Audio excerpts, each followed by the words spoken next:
One of the most common questions I get, and I should say a series of questions because the questions are usually different, they pertain to different foods, but the general subject of the question is how long do certain foods last, right? How long can you eat certain foods? How long can they stay in the refrigerator, in the freezer, whatever. Canned foods, for example, I hope most of you who listen already know that canned foods, generally speaking, can last longer than or beyond their best buy date. It's a best buy date. It's not necessarily an expiration date, at least here in the United States of America. So I always tell people, yes, of course you can go beyond the best buy date, but keep in mind that every food that you're going to eat, and this doesn't even have to be expired. You should inspect your food before you eat it. Inspect the cans if you're talking about canned food, for example. Make sure that the can is not bulging. There's no rust. There's no holes in it. And then once you open it, inspect the food itself. Is it the right color? Is it the right smell? Maybe give it a little taste. Is it the right taste? And then go for it. Yeah, I actually have been experimenting a lot more lately over the past few, I guess, weeks. Has it been months? I don't know. Maybe it's. I guess it's. We'll say weeks just in case. I don't know if it's been more than 6 weeks, which means that it might not be up to 2 months yet. But for a little while now, I've been experimenting with foods that have been expiring. We used to. There was a long, not a long time ago, a couple of years ago, we would take our foods that were close to expiring or close to being beyond their best buy dates, and we would take them to the homeless shelters and food soup kitchens, stuff like that. And as long as it wasn't expired, they would generally take them. Sometimes they even wouldn't if it was too close. But once I learned that number one, food doesn't necessarily go bad as soon as it's beyond the best buy date, and plus once it became much more of a hassle to do it, we decided, let's just keep the food because we don't know if we're going to be able to get more of it. I don't have like tons of stocks of food. I wish that I had years and years of food. I have a lot of food, but not enough for sustaining indefinitely. We'll say we'll get there. We're trying. We're working on it. But I've been testing out some food. So we had some cans. I took a can of beef barley soup, is beef vegetable soup with barley or whatever. Campbell's can of soup, and it was not very expired or very beyond the best buy date. It was about 6 months, but I went ahead and ate it, and I thought, okay, let's give it a shot. And I'll admit, maybe it's been a while since I've had beef barley from Campbell's, but it wasn't great. I don't think that it was bad, but it was a little mushier than I remembered. Okay.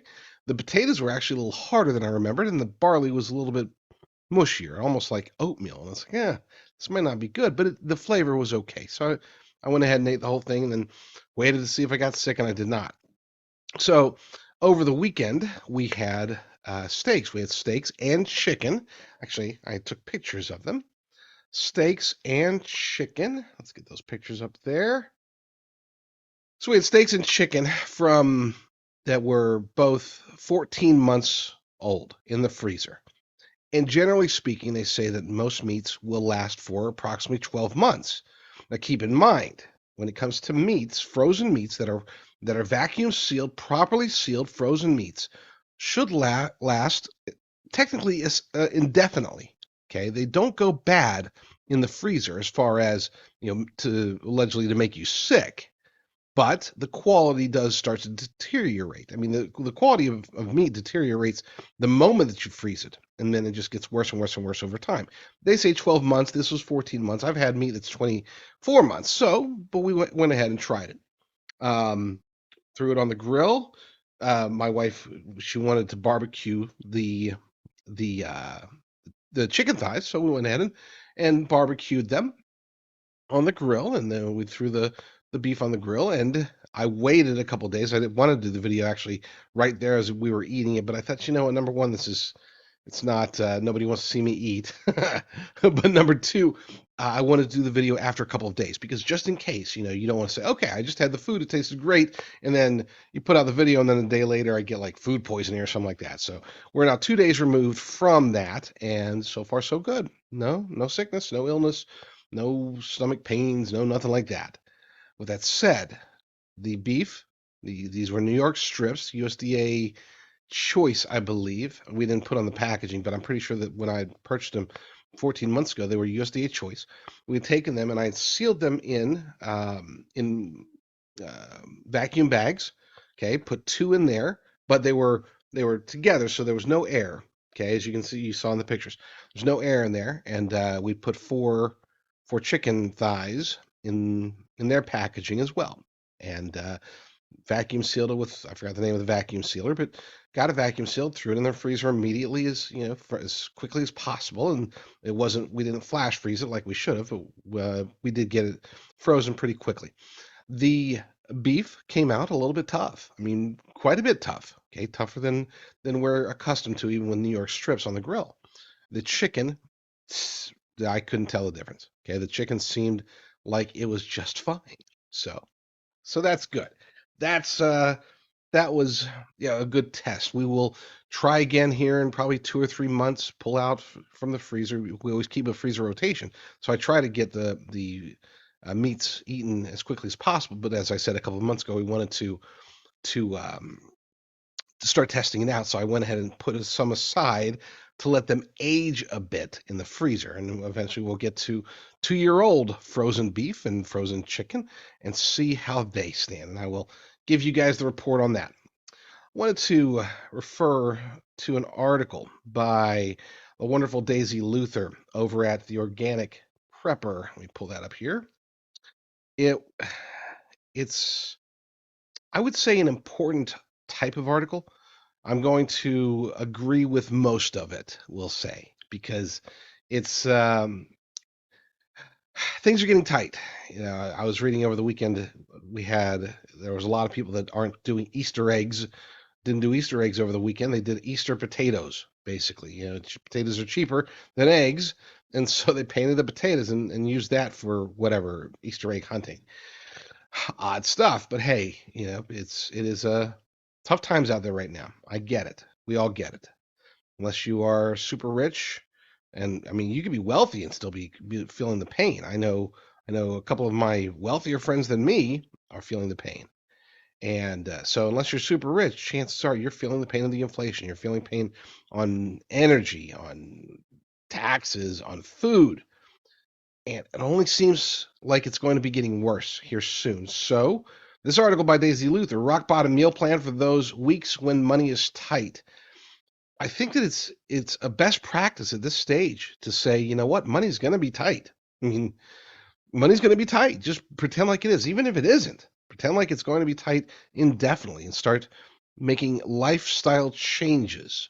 If, hey, you know what? If things go back to normal or near normal, or things get better, the economy gets better, or whatever happens, great. Okay. Now you got extra money and extra food and extra whatever sitting around that you can then go turn Netflix back on if you want to.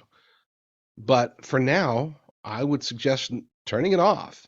Anything that you don't absolutely need, get more frugal. So for many of us, we don't even have a choice. I mean, we've got these. It might be a good best practice to start these rock bottom meal plans now and keep going with them. So she has one section here titled "Flat Broke Meal Plan." This meal plan is per person per week. Multiply it by the number of people in your family. I tried to make it as varied as possible. Yada yada yada. And basically, what she's doing is she's picking out cheap foods for you to be able to eat and still maintain a certain level of sanity. I would say, and let me pull this off here real quick because I want to say this to the camera. I would say that one of the maybe the second biggest mistake that preppers make, the first biggest, of course, is not having a plan for all the various situations. Thinking, oh, I got food, so I'm a prepper. Not the case. You need a plan. But the second biggest mistake that newer preppers make is that they don't take into account the psychological effects of their decisions. Okay. Yeah, I had this. I'm not going to say who it was, but it was somebody close, okay, who had basically said, "Look, I don't know if I'm going to make it." And I was like, "Why?" He's like, "Because I've tried." We went ahead and did a tester. Him and his girlfriend did a test run of how they would survive the apocalypse with their survival food. And it's like, man, I just couldn't do it. It's like, oh, you probably got some low quality survival food. You probably got some bad buckets or something like that. It's like, no, no, no. We just stocked up on I've got like a dozen buckets of rice and beans. I'm like, well, what are you putting with it? He's like, that's it. We're just getting rice. Apparently, Joe Rogan had said, yeah, I'm stocked up on rice and beans. So they went out and bought a bunch of rice and beans, and it was cheap. And so they're like, okay, we've been eating nothing but rice and beans for the last week, and we can't do it anymore. We're never going to order rice or beans again when we go to a Mexican restaurant. I'm like, dude, you know, you can't just look at the caloric intake. That's important, obviously, but you have to take into account the psychological effects. This is why I always tell people, make sure you take into account emotions, you take into account sanity. Okay, if you are, let's say you're stuck bugging in with you by yourself or with your family for days, weeks, months at a time, years at a time, are you going to are you going to make it psychologically? Just having enough calories to survive, enough toilet paper to survive, that's not, living. Living is more than just calories and toilet paper. All right, back to the article though. With that said, let's see what variety Miss Daisy Luther has for us. So for breakfast, oatmeal with brown sugar and banana. And again, the idea here is that these can be created cheaply, and oftentimes they can be stored for a long period of time. Oatmeal is something that you take if you put into a Mylar bag with oxygen absorbers. You can keep oatmeal for a long time. Not as long, not like the survival food 25, 30 years or anything like that, but you can keep it for years and be just fine with it. So oatmeal with brown sugar and bananas. Okay, good. Cornbread with butter and jam. Leftover cornbread sliced and heated with butter and brown sugar drizzle. Now, I am a big fan of cornbread. Anybody who is not familiar with, maybe you don't keep cornbread in your home. Cornbread is something where, yes, it's flavorful. It's a lot of empty calories, okay? But it can be dirt cheap. Here's the one thing: if you're trying to go organic, be sure that you're getting truly organic cornbread, because a lot of the cornmeal out there that claims to be organic actually isn't. You can do your research. I'm not going to talk about that today. Peanut butter and cracker apple rice cooked with milk, brown sugar, and cinnamon. That's a very Asian. My mother used to make that. My Filipino mother used to make that for herself, not with the cinnamon, but just milk and brown sugar with rice for breakfast. Loved it.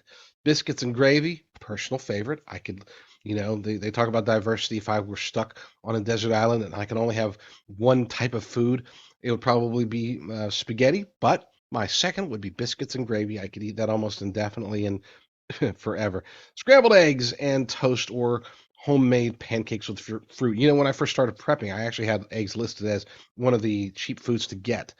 Not anymore. Lunch, PB&J with an apple. Pasta salad with tuna. And these are by days, by the way. That's why she has 7 listed. Day 1, day 2. Day 3, bean burrito. Tomato soup with crackers. Cold peanut butter noodles with shredded cabbage. I have no idea. I've never even heard of that. Tortilla pizzas. Those are good.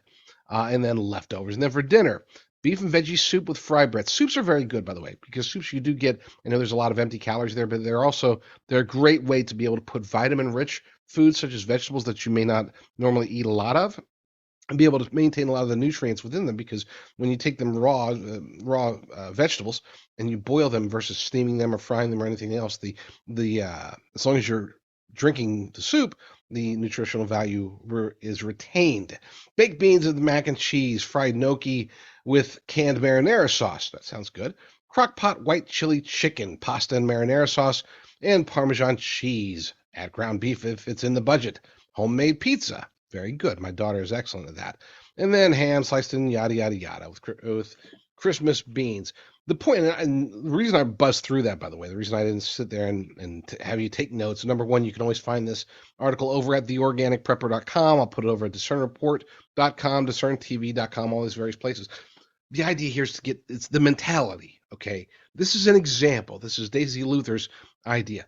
She doesn't put, as far as for cheap dinners, she didn't put in there, for example, what do we like to call anything burrito. Okay, homemade tortillas. We've got, it's easy to take flour and just make homemade tortillas. You throw anything in there with sauce. You get your various sauces that you can make from powders or whatever, and you can make it super cheap. I'm talking like it comes to, like, you can have a whole dinner for like $4 for like a family, right? you do certain things the right way, and you can really start saving money. This isn't just about saving money today. This is about preparing yourself, preparing your family for this type of situation. Because whether we want to admit it or not, there is, I would say, at least a 50-50 chance that in many of our lifetimes we are going to experience some sort of catastrophe that will make it to where we are stuck bugging in or bugging out, or just in horrible situations, food-wise, water-wise, energy-wise, shelter-wise, all the various aspects of survival. We find ourselves in these terrible situations. So getting prepared, we have to change our mentality, especially here in the United States. A lot of us have lived, I wouldn't say carefree, but carefree compared to, we're not worried about whether or not we're going to be able to eat this week. Okay. We might be hungry. We might not be able to eat what we want to eat, but I would say the vast majority of Americans are at least still eating. That may not be the case here at some point in the very near future. So building up a prepper mentality is just as important as building up prepper supplies. Okay, maybe it's not just as important, but it is pretty darn important to be able to make sure that you and your family are emotionally prepared, psychologically prepared for hard times. So I'm not saying just do this just to save money. I'm saying come up with a good meal plan and maybe test it for a week and make sure it's not just rice and beans. Test it for a week. See, okay, so family, this is what it could look like if the crap does hit the fan sometime in the very near future. What can we do to make it better? What can we learn from this? I'm not suggesting that we normalize poverty within our own lives, but being prepared for that situation. Or maybe it's not a money issue, maybe it's a supply chain issue, whatever reason. Being ready for if and when things go south. That's the key to making sure that you survive it.